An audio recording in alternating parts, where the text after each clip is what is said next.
You've probably seen posts like this 1,000 times. How much did Medium pay me? Yeah, I get it. What I'm about to share isn't just another earnings breakdown. It's my own authentic experience as a technologist writing on Medium.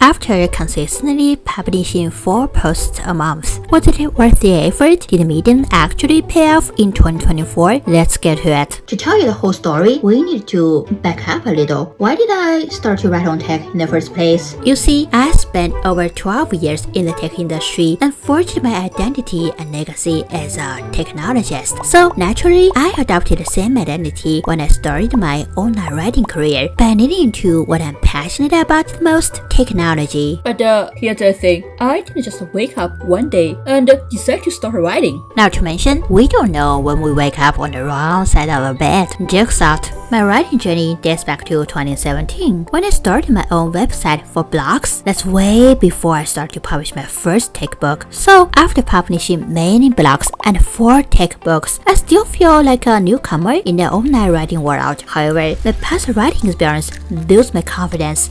So I just take a leap and get started. I started Medium in 2023, which was my plan to build a next-gen tech media company. Fast forward to 2024, and that's when I began treating this seriously. The direct indicator is that I started to build my own content pipeline and publish content regularly on multiple platforms such as YouTube, Substack, LinkedIn, my own website, and of course my newsletter. The first 2 months, absolutely stealth mode. I can show you how I barely got views. Or should I say, after having successfully published 5 posts, I managed to get 15 plus views. Put into perspective, at 10 views per post during 10 full 30 days. I have to give it to myself though. The good news is that I had about 2 reads out of 10 views I got. That's about a 20% read ratio. I quickly realized that Medium isn't just about writing quality or your skill level. It's about getting discovered quickly, making the content more engaging, and the right timing to publish content. Well, the last one somehow doesn't always work well, though, considering the time zone differences, and it really depends on your audience profile. So I started to reach out some renowned publications. At the same time, I'm also studying the latest technology trends. There's a lot of them, and almost impossible to catch up these days. But you know what? It doesn't matter, because the key thing is to find that intersection where I could write something that was demanding, but also I'm passionate about. As I keep writing and building my email list as well as my partner list, the numbers started eventually telling a different story. My best performance months didn't happen overnight, but the moment did eventually come when I published a blog post called What I Wish I Knew When I Got Started with Kubernetes. If you've been watching our channel, you know I have made many Kubernetes videos. By the way, I have planned to make more. But here's the kicker, it wasn't even my most technical piece. You may ask, so why did that article got boosted by Medium? It was one contains many of my hand-drawn diagrams and summarizes many of my personal take on that technology. I think the audience felt my writing in a relatable way and found it very digestible. You can see for that big number, 43% of read ratio. So you know, sometimes storytelling beats technical depth. If that doesn't sound appealing to you, just keep in mind, don't stop before you succeed. You know, sometimes you just need to keep going until you figure out what's working for you and your audience. I feel lucky that my post got nominated to the Medium Boost program. That's when things finally started to pick up. Now we are talking about my past experience, but there were days that I barely got views. Just imagine if I gave up earlier on my journey, things could have been very different. You know, that was my only Medium Boost nominated post. You see, after that one-time shiny moment, it didn't mean all my posts became popular or something. Things as usual. I would say my writing is more visible than before. I got on average 1,000 views per month, but still came to me from time to time a few hundred views per month. However, I started to get more audience after applying my multi-platform strategy, and more importantly, consistency matters. For instance, my second highest views month was January 2025, and the lowest was November 2024. It felt like the old stealth times, but still, it's not the moment to give up.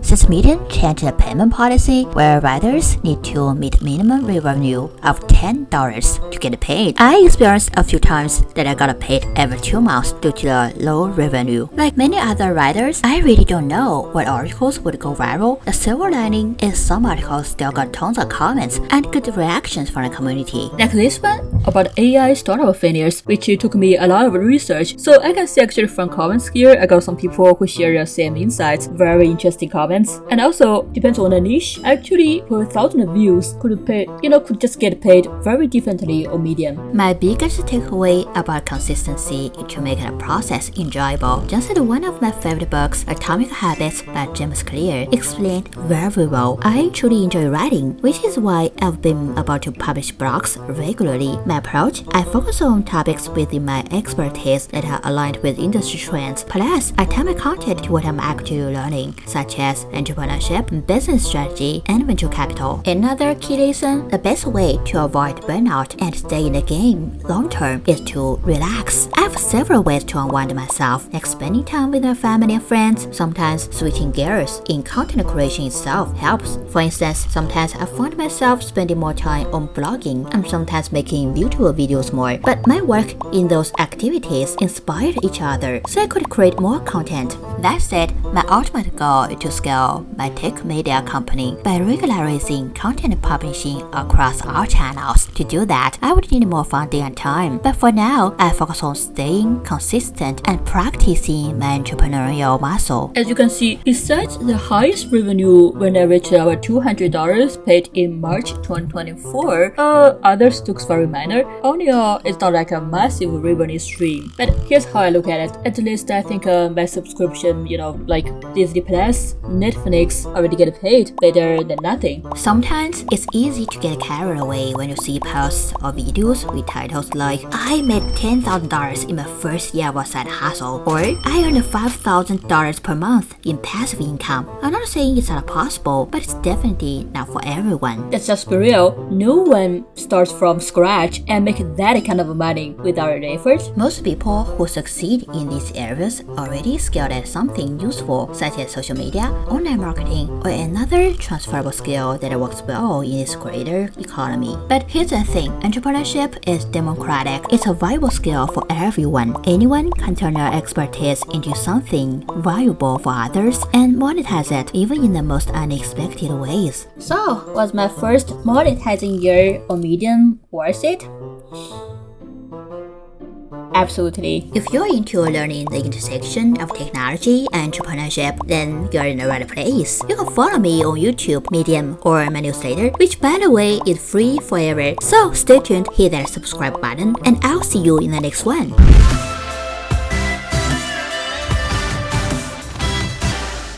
But here's the thing. I didn't just wake up one day and just started to writing. I just decided to start writing, yeah. But here's the thing. I didn't just wake up one day and decide to start writing. Just decide to, okay. But here's the thing. I didn't just wake up one day and start writing. I just decided to start writing.